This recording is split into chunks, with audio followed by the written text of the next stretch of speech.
Assalamualaikum warahmatullahi wabarakatuh. Perkenalkan, nama saya Safira dan bersama teman-teman saya yaitu Rahma Humairah dan Sabina Nurasifa.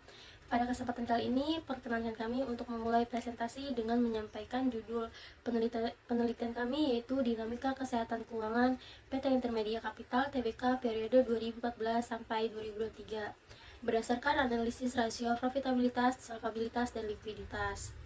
Penelitian ini dilatar belakangi oleh industri media di Indonesia mengalami transformasi signifikan akibat perkembangan teknologi digital dan perubahan perilaku masyarakat dalam mengakses informasi. PT Intermedia Capital Tbk sebagai salah satu perusahaan media nasional menghadapi tantangan besar dalam menjaga keberlanjutan bisnis di tengah tekanan eksternal dan persaingan yang kuat. Kesehatan keuangan menjadi indikator penting untuk menilai kemampuan adaptasi dan ketahanan perusahaan. Oleh karena itu, analisis rasio keuangan dilakukan untuk menilai kondisi keuangan perusahaan secara menyeluruh selama periode 2014 hingga 2023. Selanjutnya, tujuan penelitian. Penelitian ini bertujuan untuk menganalisis kesehatan keuangan PT Intermedia Capital Tbk melalui pendekatan rasio keuangan yang mencakup rasio profitabilitas, solvabilitas, dan likuiditas. Analisis dilakukan untuk menilai dinamika performa keuangan perusahaan selama 10 tahun dan memberikan rekomendasi strategis berdasarkan hasil evaluasi tersebut. Pada metode penelitian yang kami gunakan metode deskriptif kuantitatif dengan pendekatan analisis rasio keuangan. Data yang kami gunakan adalah laporan keuangan tahunan PT Intermedia Capital Tbk periode 2014 hingga 2023 yang diperoleh dari Bursa Efek Indonesia ataupun web perusahaan PT Intermedia Capital. Rasio yang dianalisis meliputi ROA, Return on Asset, ROE, Return on Equity, NPM, Net Profit Margin, GPM, Gross Profit Margin pada rasio profitabilitas, dan DAR Debt to Asset Ratio, DAR Debt to Equity Ratio pada rasio solvabilitas. Dan selanjutnya ada CR Current Ratio, QR Quick Ratio, CSR Cash Ratio pada rasio likuiditas. Hasil rasio dibandingkan dengan standar industri untuk menilai tingkat kesehatan perusahaan tersebut.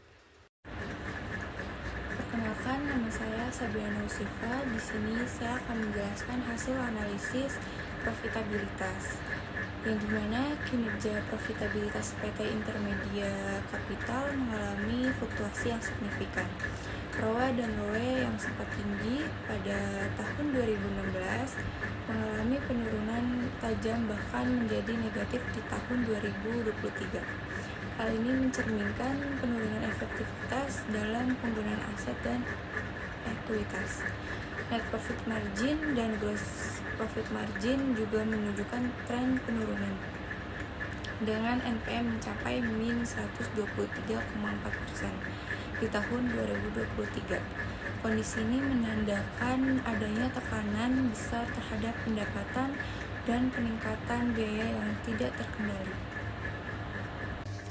Saya juga akan menjelaskan hasil analisis solvabilitas.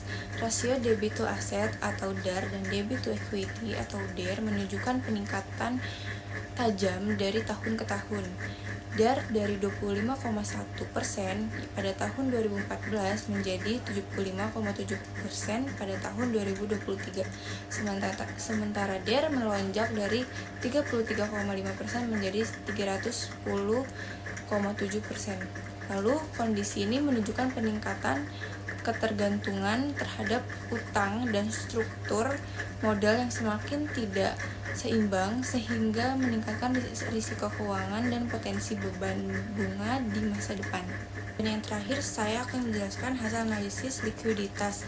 Rasio likuiditas seperti current ratio, quick ratio, dan cash ratio mengalami tren penurunan. Cash ratio turun dari 379,8% pada tahun 2014 menjadi 119,5% pada tahun 2023. Sedangkan cash ratio menurun dari 327,8% menjadi 115,3%. Yang paling mengkhawatirkan adalah cash ratio yang hanya sebesar 0,2% di tahun 2023 menunjukkan keterbatasan kas yang signifikan untuk memenuhi kewajiban jangka pendek.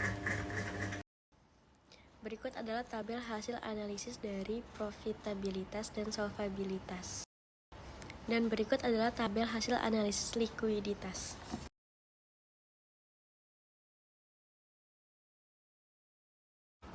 Di sini kita mempunyai strategi perusahaan. Yang pertama, dalam menghadapi penurunan kinerja keuangan, PT Intermedica Capital Tbk menerapkan strategi digitalisasi konten ekspansi ke platform digital, serta efisiensi biaya.